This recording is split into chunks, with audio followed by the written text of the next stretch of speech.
Bienvenidos a un nuevo capítulo y su primer capítulo especialmente de edición limitada podcast. Me presento, para mí es un gusto poder acompañarte, Chiquinquirá Urbané. Y bueno, este es un nuevo proyecto que nace en un momento en que necesitamos conocer las personas que aportan muchísimo a nuestra ciudad, hacen país y hacen mundo. Por ello, en este momento me acompaña un primeramente contador público, una persona que ama mucho el conocer y ama mucho también su ciudad. Para mí yo digo que es un creyente en la filosofía, porque dije, te voy a presentar como filósofo, pero me dijo, no, filósofo no soy. Y por supuesto un educador, aunque él no lo quiera aceptar, es educador porque día tras día imparte conocimientos, no necesariamente en un aula de clases, pero sí en una unidad colectiva. Así que bienvenido Iván Castañeda, que nos acompaña en este primer capítulo. Gracias por aceptar la invitación. Vale, para mí, bueno, es un placer aquí acompañarte y bueno, agradecido por la invitación que me has dado.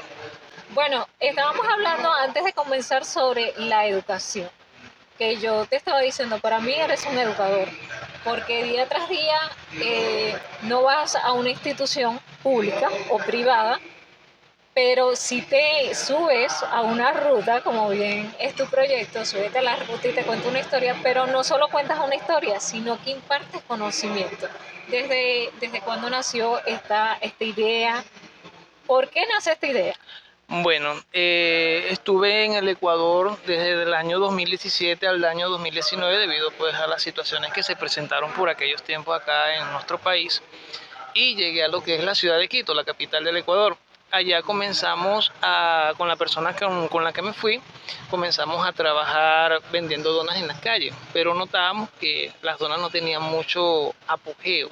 El apogeo estaba en las unidades de transporte o en los trolebús, donde los compañeros o los paisanos de nosotros se montaban en las unidades y vendían unos ositos que se llamaban grizzly. Ellos agarraban, vendían sus ositos, su producto, y veíamos que subían y bajaban. Allí comenzó entonces, como decir, esa relación de montarme en las unidades de transporte y vender.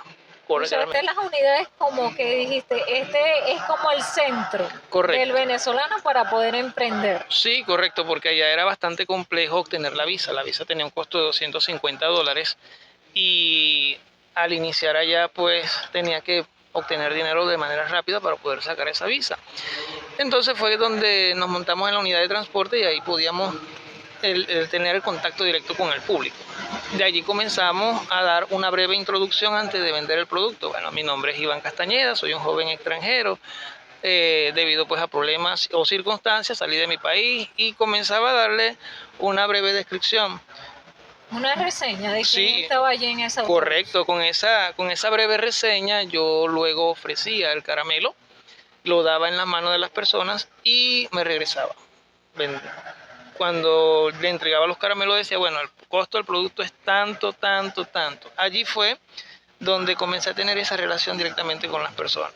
Bueno, era como que muy similar a lo que vivíamos años anteriores y creo que ahorita también se vive muchísimo, que es cuando se suben en las unidades de transporte, yo vengo por el sustento de mi familia, algo así. Este bombón que les voy a entregar en sus manos. Eso es correcto.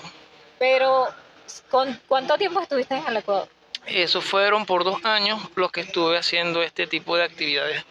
Pero hubo un pequeño detalle y es que los venezolanos con los que yo estaba, o nos familiarizamos, estos venezolanos o los compañeros no conocían propiamente la historia de Venezuela. Sabían algunas cosas, pero no tenían, como decir, un conocimiento un poco profundo. Y como había dejado la carrera por la mitad cuando salí, a mí me habían dado historia en la universidad y eso me permitía por lo menos, vamos a decir, sacar de dudas en algunas cosas que tal vez ellos preguntaban. Y con otro compañero que también era profesor de historia, él sí era profesor, abríamos debates. Estos debates hacían que se agruparan alrededor de nosotros y entonces eso permitía ese feedback que nos permitía, como decir, engrandecernos. Cuando regreso a Venezuela, yo regreso con esa duda: ¿por qué no conocemos propiamente nuestra historia? La mayoría son jóvenes y ahí es cuando yo comienzo como que a nuevamente adaptarme a la cultura cumanesa. Yo te quiero hacer un stop allí. Antes que entremos en ese propósito o en eso que Iván Castañeda empezó a hacer aquí en Venezuela cuando regresó, quiero conocer también el Iván Castañeda que se montaba en las unidades de transporte pero era migrante. O sea, ¿cómo pasaste ese proceso? Porque, o sea, te lo comento porque yo también días atrás lo conversé contigo, de que yo también fui vendedora, pero aquí en Venezuela. Y aquí, precisamente acá en Cumaná, yo vendía lo que era pulseras, llaveros, vendía también lapiceros, pero yo decía, si me pongo en el centro va a ser un poco incómodo porque las personas están en constante movimiento. Si lo hago, o sea, por lo menos yo me sentiría incómoda que una persona me toque en la espalda y yo digo, listo, me robo. Yo dije, lo voy a hacer en un lugar donde las personas vayan y tengan el tiempo para atender. Por ello utilicé las bombas, las estaciones de servicios de acá de la ciudad y empecé a vender las pulseras. O sea, te comento porque yo también a veces recibí maltratos de muchas personas, o sea, no físico, pero sí un poquito como que como denigrante. Recuerdo que te lo había comentado, una señora le dijo al hijo, si le compras me va. Y yo dije, déjalo así, luego, luego luego podemos vender, luego podemos solucionar esa parte de que si tú me quieres comprar, chévere, pero ¿cómo tú lo viviste allá en otro país? Bueno, ¿Cómo fue la receptividad de la gente contigo? ¿Cómo fue, bueno, chamo, si te voy a ayudar? En un principio, en ese primer boom de venezolanos que salen, fuimos bien recibidos, pero llega un punto donde comienzan a incomodar tal vez con los comportamientos algunos otros paisanos. Comenzaron a salir videos de venezolanos hablando un poco cosas que ofendían la cultura ecuatoriana y eso impactaba directamente o repercutía directamente con nosotros en las ventas en la unidad de transporte, porque el primer venezolano que vas a ver es el que se monta en el autobús y ellos son los que están hablando mal del Ecuador o están hablando mal de algo que nosotros valoramos porque es parte de nuestra identidad, de nuestra cultura. Entonces tenía que pedir disculpas o perdón por cosas que no había cometido.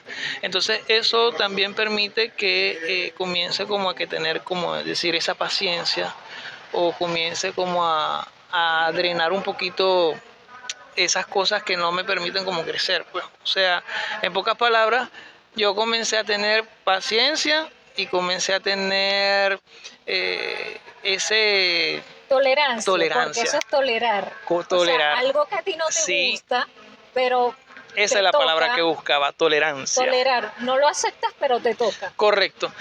Y más adelante, en ese transcurso, habían casos de venezolanos que ya hacían otras cosas y esas cosas se viralizaban en redes sociales. Entonces eso repercutía muy fuerte con nosotros. También había veces donde instituciones como por decir la policía también nos jugaba cosas como para hacernos sentir mal. Entonces son pequeños detalles que permiten desarrollar, como decir, esa tolerancia y esa paciencia. Eso ya trabajado allá, cuando regreso aquí, es que comienzo a buscar el por qué nosotros no conocemos nuestra historia, qué nos está pasando. Y entonces en esa búsqueda de saber eso, comencé a buscar trabajo acá en Cumaná, en la ciudad, pero antes de eso me percaté de que tenía que adaptarme nuevamente a la cultura cumanesa. De 2017 a 2019 hubo un Sí. cambio bastante O fuerte. sea, te fuiste de una ciudad que conocías desde niño La dejé así. y regresaste a una ciudad que tenías que enfrentar, pero era distinta porque la estabas viendo como adulto. Sí. No, y también, por ejemplo, había una nueva imagen en el centro, la imagen de los compra-compra, había un nuevo tipo de música, que es lo que colocan estos soundcar, que es donde ligan una musiquita con la otra. O sea, todo eso fue nuevo para mí. Y hasta había un nuevo lenguaje. sí, había un nuevo lenguaje, mi tío, mi primo, así. Y ese tipo de cosas me hicieron reflexionar, oye, ¿qué está pasando? Entonces tuve que adaptarme nuevamente a este tipo de situación, a esta nueva cultura. Y bueno, allí es donde entonces comienzo a trabajar después en el mercado municipal es donde comienzo a tener esa relación directa con las personas. Y en el mercado empezaste a trabajar, me contaste, porque querías retomar la venta de helados en tu casa. Sí, yo comencé a vender helados, cigarros, también comencé a vender ahí mismo en el mercado lo que era salchichas, leche. La leche, no sé si recuerdas esa que vendían así en papeleticas que estaban así. Yo le decía a la gente, mira, vendo el metro de leche en tanto, el metro de leche en tanto, así. Como para drenar un poquito lo que era el cansancio, ¿no? No, siempre hay que mantener la imagen bien. O sea, hay que estar alegre. La imagen y el servicio. Sí, correcto. Porque hay personas que quizás el servicio enamora más que el propio producto. Correcto. Bueno, poco tiempo después comencé a vender helados, pero estábamos en plena pandemia para ese momento. Y en esa pandemia, como me había percatado de las cosas que no estaban dando clases en las escuelas, yo quise, como decir, dar como un aporte a la ciudad o dar un aporte a través de los medios de comunicación. Allí es donde me adentro en un programa que se llama Escuela Interactiva. Y en ese programa que yo creo, comienzo a dar todos los días un tema nuevo. En esos temas nuevos queda, como decir, una galería, una paleta de temas que cuando salgo de la emisora se me daña el freezer, no vendo más tetas, no vendo más helados. Allí es cuando me monto propiamente las unidades de transporte y comienzo entonces a desarrollar el programa que tenía de 1 hora en 5 minutos. Por ejemplo, de la Virgen del Valle a la Panamericana podía narrar un tema. Entonces después, como me gusta ponerme también pruebas, comencé a ponerle publicidad, comencé a poner efemérides y eso permitió, en las efemérides comencé entonces a desarrollar los acontecimientos de esos temas. Y a veces no es fácil porque mantener a un público activo en una unidad de transporte por 5 minutos es un poco complejo, porque estás hablando, aparte está sucediendo cualquier situación en ese mismo medio de transporte. Y fuera del medio de transporte también hay otra situación. Sí, correcto. O sea, hay como que muchos distractores. Y para tú poder captar la atención de esas personas es algo como, o sea, por eso te pregunto, tú te preparaste, dijiste, hoy lunes voy a salir y voy a hablar así, voy a ensayar, o fue algo muy orgánico. Fue algo que fue naciendo, fue algo que fue muy orgánico. Ya venía con un esquema ecuatoriano donde ya tenía los tiempos limitados, o sea, ya yo sabía calcular los tiempos. Y en el Ecuador también aprendí a mantener la atención de las personas con lo que decía. Cabe resaltar que poco tiempo después de montarme en las unidades de transporte, un día era la efeméride y se crea en ese día el Parque Nacional Guácharo.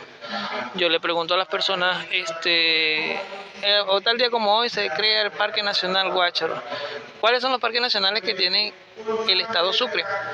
Yo desarrollaba los temas pensando que decía lo obvio, pensando que las personas conocían esos temas. Yo me sentía como, en ese momento, como un niño haciendo una exposición, donde ya todos nosotros conocemos. Entonces, ahí hice esa pregunta de manera muy inocente y las personas no me contestaron. Allí es cuando yo me doy un stop. Y recuerdo que en ese momento le digo a las personas, bueno, voy a darle un caramelo al que me conteste de manera correcta. ¿Cuáles son los parques nacionales? Nadie contestaba. O sea, la motivación o la idea o estrategia, si se puede decir, de regalar un caramelo fue porque no te respondieron una pregunta. Porque no me respondieron una pregunta. Te voy a animar por un caramelo, lo van a Correcto, decir. eso buscaba, como decir, motivarlo. Exacto. Entonces ya allí como que querían como que contestar y a la vez no. Y ya van, pero deberían de contestarme. ¿Por qué no me contestan? Y ahí entonces está lo que es la forma de dar clases en la Universidad de Oriente. Por ejemplo, yo que estudié contaduría, Te graduaste sí, recientemente, y entonces, gracias. demorada, pero felicitaciones. Sí, no, muchas gracias, pero los profesores hacían esto, aplicaban esto. Ajá, ya van, ¿por dónde va la cuenta tal? Van por el tercer, cuarto semestre y no saben por dónde va la cuenta tal. Y nos hacían esa reflexión. O nos decían, oye, ¿cómo ustedes van a desarrollar esto como futuros contadores si no me están desarrollando esto ahorita? Entonces, esa es la misma metodología que se aplica en las unidades de transporte. O sea, de manera indirecta, aplico como si un profesor de la universidad me estuviera dando la clase. O sea, si nosotros somos sucrenses, porque nosotros no tenemos como tal este conocimiento que deberíamos de manejar. Entonces, el sentido de pertenencia y la identidad juega un papel bastante importante en estos temas, porque en el Ecuador me percaté de que los ecuatorianos son muy aferrados a lo suyo. Eso es una cosa que hay que admirar y se aferran bastante a su identidad. Pero nosotros somos un poquito más dados en esa. Sí, y eso es algo que nosotros, los cumaneses, sucrenses y venezolanos, hablamos mucho sobre el sentido de pertenencia.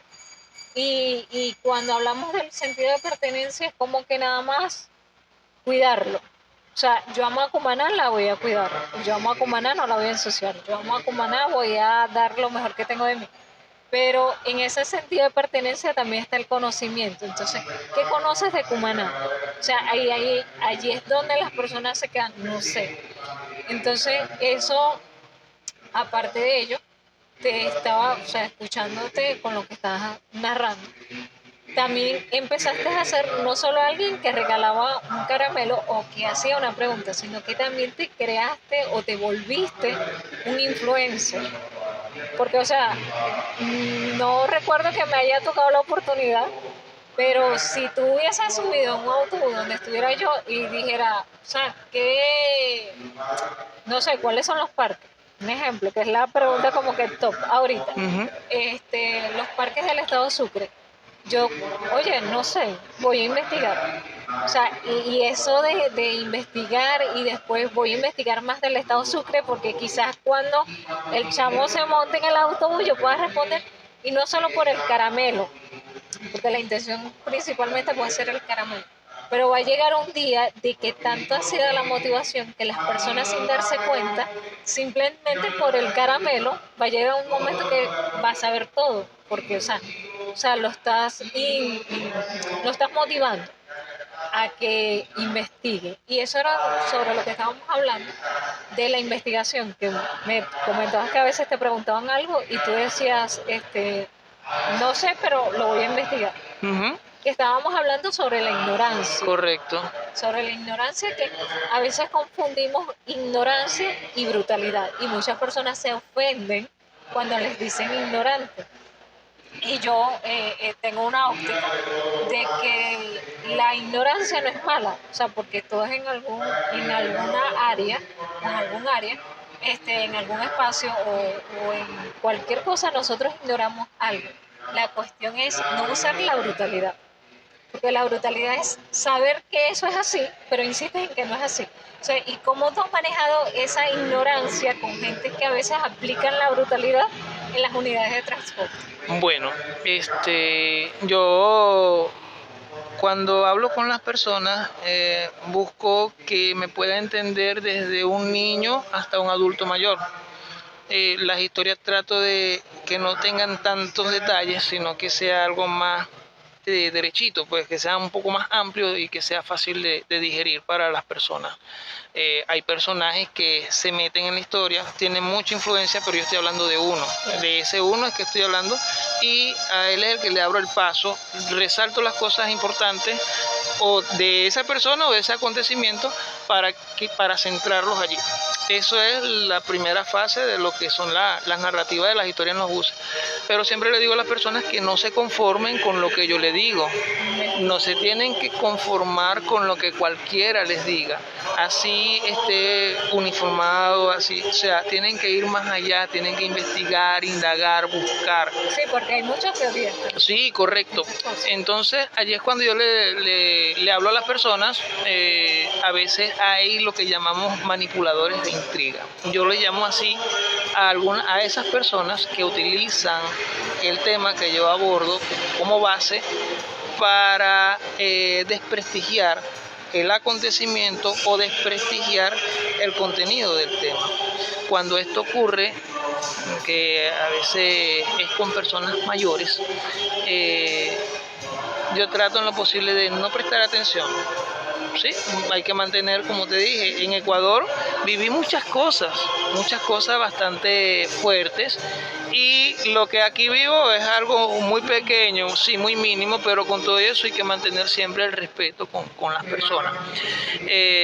Para desarrollar los temas a veces vienen a la mente, estoy hablando con las personas y estoy desarrollando con ellos ideas.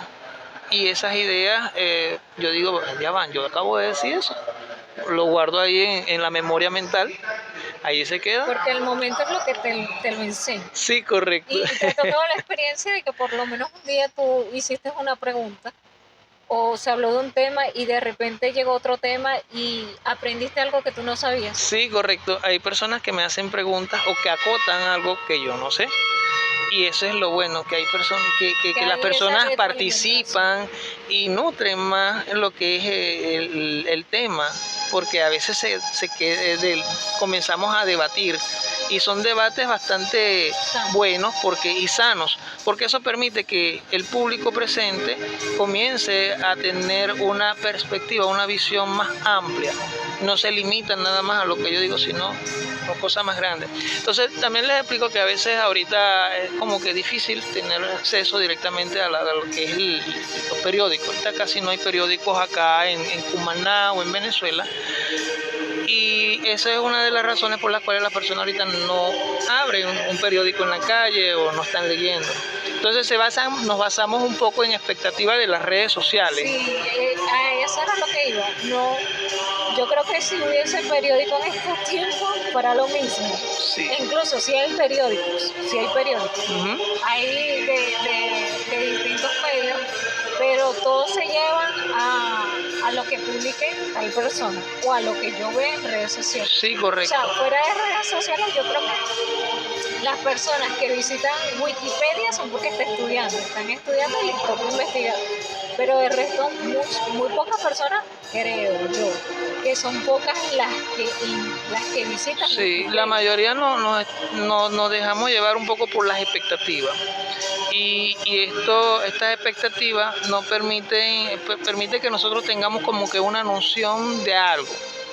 Y entonces no nos permiten como que desarrollar esas ideas, no van más allá de lo que pueden hacer. Yo creo en las personas, creo en Cumaná, creo en las personas. Yo siento que nosotros tenemos mucho potencial para desarrollar habilidades, técnicas, destreza, desarrollar la economía, pero siento que eso se puede desarrollar si nosotros comenzamos a despertar lo que es el sentido de pertenencia y la identidad, que eso lo tengamos como base en lo que es nuestra ciudadanía, nuestro gentilicio, nuestro orgullo de ser sucrense es algo bastante único. Tenemos suficiente patrimonio inmaterial, histórico, tenemos suficiente patrimonio natural, sí. Materiales. E incluso hasta humano también. Sí, recursos humanos tenemos bastante. Tenemos muchos artistas, en sus diferentes áreas. Yo digo que un artista no es nada más el que canta, el que baila y el que toca algún instrumento, sino también están esas personas que hacen guías, como tú lo haces, que también eres guía turístico. Hay personas que, tienen, me mamá siempre dice, fregar un plato es un arte. Sí, O sea, no todo el mundo sabe fregar bien un plato. correcto. Pasar una escoba o un cepillo también es un arte. O sea, nosotros de por sí somos artistas en distintas ramas. Lo que pasa es que la sociedad se ha engavetado en clasificar como arte algunas ciertas cosas. Sí, correcto. Entonces, lo que te quería preguntar, o quería acotar, no sé si lo vas a tomar como pregunta, como sucrense te has enfocado, obviamente en Sucre, en Cumaná, en llevar ese conocimiento a tus iguales, no somos iguales, de acá de Cumaná, del estado de Sucre. Pero has pensado también en proyectar Venezuela, pero en otros estados. Sí, es un proyecto que me ha pasado así por la mente, de hacer una gira, un tour. Bueno, Sí, tienes a tus amigos los sí, autobuseros. sí me ha pasado porque en el Ecuador no nada más me quedé en Quito.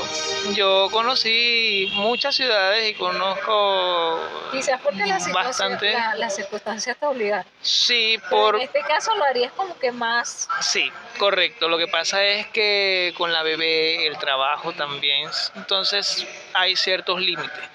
En el Ecuador, cuando sucedían algunas cosas determinadas, por ejemplo en Quito, nosotros agarrábamos y nos íbamos para Coca, o nos íbamos para Ambato, o nos íbamos para Riobamba, o vamos para Guayaquil. ¿Cuándo nos vamos esta noche? Pero como no tenía nada ni nadie, bueno, vamos a darle. Entonces nos íbamos y allá llegábamos. Lo primero que teníamos que hacer en el Ecuador era vender por lo menos una caja de Trululú. Vendíamos la caja de Trululú y eso era para el hotel. Volvíamos a comprar, volvíamos a vender, ya eso era para el almuerzo. Volvíamos a comprar, a vender, ya eso era para la cena. Sea, trabajabas para el día. Sí, y tenía que salir por lo menos de 3 cajas para poder asegurar el día. Ya después de esas 3 cajas, ya lo resto era la ganancia que tenía. Entonces así era que se trabajaba así, allá en ese esquema. Cuando, por ejemplo, nosotros aquí en el estado de Sucre, me estaba diciendo sobre ese arte, ¿no? La excelencia, ese dar un poquito más ese valor agregado. Si uno lo hace con mucho amor, con mucho cariño, eso va a fructificar. El arte es eso, el arte es cuando tú lo haces con amor. Correcto. Cuando te gusta. A mí una vez, una persona, que sé que me va a ver el video, lo voy a invitar a que lo vea. Una vez me dijo, yo sé dibujar, me gusta dibujar retratos. Tengo bastante tiempo que no tomo el blog y el lápiz. Me dijo, ¿por qué no buscas hacer algo que te dé plata? Métete en un curso de contabilidad o de enfermería. O sea, yo de enfermería, o sea, respeto a todas las personas que lo hacen, pero no me gusta. No soy muy apasionada por la enfermería y por la contabilidad. Me quito el sombrero, pero tampoco. Y yo agarré esa persona, era en ese momento pertenecía a un sindicato de un hotel de acá de Cumaná, y yo le dije, ve, ¿tú crees que si, incluso en ese momento estaba estudiando Derecho, yo le dije, si a ti no te gustara el derecho, si a ti no te gustara lo que tú estás haciendo, ¿tú crees que tú defenderías con ese ímpetu, con esa fuerza, con esas ganas a tus compañeros? Y me dijo, claro que no. Y yo le dije, bueno, yo atendería muy mal a mis pacientes y sacaría las cuentas muy mal, porque es algo que a mí no me gusta. Entonces, cuando tú haces algo que no te gusta, lo haces mal. Correcto. Aunque lo intentes, siempre va a haber algo y tú vas a decir, bueno, no sé, o sea, si fue como salió, no sé, así va a quedar. Pero cuando tú lo haces con amor, no importa qué hora te acuestes, no importa el cansancio que te conlleve, o sea, al final vas a ver como que la satisfacción de eso. Entonces, eso, o sea, yo te digo, yo soy una apasionada por el arte, por el arte en todo su esplendor. A mí me gusta la música, me gusta las artes plásticas, me gusta leer, soy fanática de la lectura, me gustan todas esas cosas que yo siento que yo puedo hacer. Y esas son cosas, por lo menos yo, si estamos hablando de la locución, que es algo que a mí me apasiona también, yo digo, voy a elaborar. yo no digo yo voy a trabajar, porque si nos vamos a la etimología del término, trabajo es algo forzoso, Correcto. una carga que tú llevas, como que algo que haces por obligación. Obviamente mi trabajo es pago, pero, o sea, yo lo hago también porque me gusta. Correcto. Entonces, en eso es lo que yo me refiero a cuando digo que aquí muchas personas, o sea, tenemos arte de más, o sea, las personas hacen un arte, o sea, no todo el mundo vende bien en el mercado, no todo el mundo vende bien un caramelo en un autobús Sí. contando una historia, o lo haces tú. Sí. Entonces, volviendo a la pregunta que yo te estaba haciendo, ¿cuál sería la primera ciudad fuera de Cumaná, pero dentro de Venezuela, que tú aplicarías el móntate la ruta y te cuento una historia? En la primera ciudad que yo me montaría y que quiero hacerlo es Puerto La Cruz, en Anzoátegui. Siento que es una ciudad muy bonita, pero le hablaría de su propia geografía regional, le hablaría de su geografía del estado de Anzoátegui. En Venezuela, tienes que, no, mira,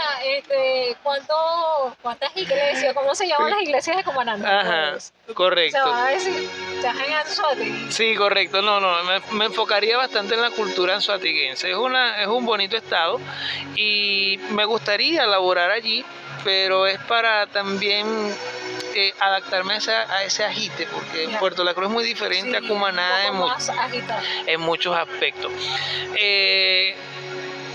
Cumaná tiene personal o lo que es una sociedad preparada o capacitada para ampliar sus capacidades. Y la Universidad de Oriente y todas las universidades acá también están formando personas preparadas y capacitadas para asumir retos y responsabilidades. Esto es una también de las cosas que yo les planteo a las personas. Bueno, yo te digo algo que desde mi visión, algo que diferencia mucho a las personas, vamos a hablar específicamente de Puerto La Cruz, Barcelona, con las personas o el gentilicio cumanés, es que las personas de Barcelona y Puerto La Cruz escuchan más. Sí.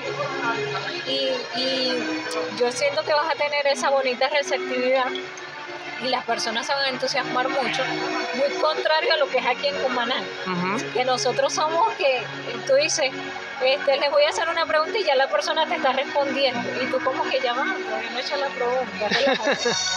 Entonces eso pienso que vas a tener una muy buena receptividad en Anzoátegui. Es algo que tengo acá planificado para futuro. No lo tengo todavía en mis planes a corto plazo, pero sí es una ciudad que me gustaría por lo menos desarrollar lo que hago acá. Así bueno, Iván, el tiempo apremia. Sí, el tiempo pasa muy rápido. Me gustaría que fuera, bueno, como te lo comenté, o sea, esta es una edición limitada. Hoy en día, hoy tú vienes siendo como la primera edición limitada. Ajá. O sea, eres una de las ediciones que espero pasen por acá, por este podcast de edición limitada. Y bueno, para mí fue todo un gusto poder tenerte acá y poder escuchar un poco, quería saber un poquito más, pero el tiempo no nos da. Así que te espero en una próxima oportunidad, un próximo capítulo. Estás bienvenido en este podcast. Y bueno, cuando tengas esa experiencia en Anzoátegui, podemos retomar acá nuevamente. Creo que será pronto. Vamos a ver qué tal. Muchísimas gracias a todas esas personas que prestaron un poco de su tiempo para conocer un poco de Iván Castañeda, un chico que está aportando muchísimo el conocimiento de nuestra ciudad, de nuestro estado Sucre, a motivar a esas personas a ampliar ese sentido de pertenencia, que no es nada más decir te amo Cumaná, no es nada más decir te quiero Sucre, no es nada más decir no voy a ensuciar las calles, sino también es conocer.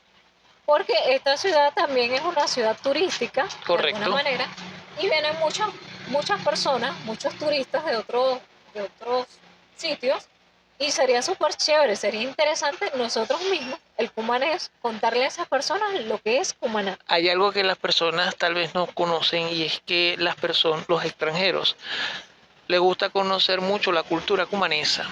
Eso es algo con lo que a ellos les gusta relacionarse. Hace un tiempo, hace unos días atrás, estuve con un grupo de personas que se sintieron muy a gusto estando allá en la Plaza Bolívar y se le acercaron los niños y los niños dijeron vamos a tomar una foto con ellos y ellos fueron muy amables, se tomaron una foto con los niños y les gustó, o sea, eh, es esa calidez que nosotros le damos culturalmente a ellos, Sí, lo que a nosotros ellos recibimos, les gusta bastante. recibimos de muy buena manera a toda persona que nos visite. Bueno, tu mensaje, a edición limitada. Bueno, bueno, agradecido nuevamente por la invitación. La verdad es que necesitamos fortalecer los valores de identidad. Tenemos que avanzar en cuanto a nuestros conocimientos, visitar nuestros espacios, visitar nuestros patrimonios y despertar esto en los jóvenes. No conformarse con con lo que escuchan, ir más allá de sus capacidades, que eso le va a permitir despertar lo que es la excelencia ciudadana. Para allá tenemos que ir, es para allá que tenemos que ir y desarrollar eso. Y bueno, no quedarnos estancados nada más a lo que nos ha limitado la sociedad, o sea, estancarnos allí, sí, correcto, quedarnos allí, sino que simplemente escuchar ideas que nos permitan revolucionar, imaginar en grande, proyectar. Ese es el mensaje que le puedo dar. Imaginemos en grande, creamos en lo que tenemos, porque sabemos que tenemos mucho potencial. Bueno, este es el mensaje de Iván Castañeda. Te invito a ti a que sigas apoyando este podcast y bueno, será en una próxima edición limitada. Chao, chao.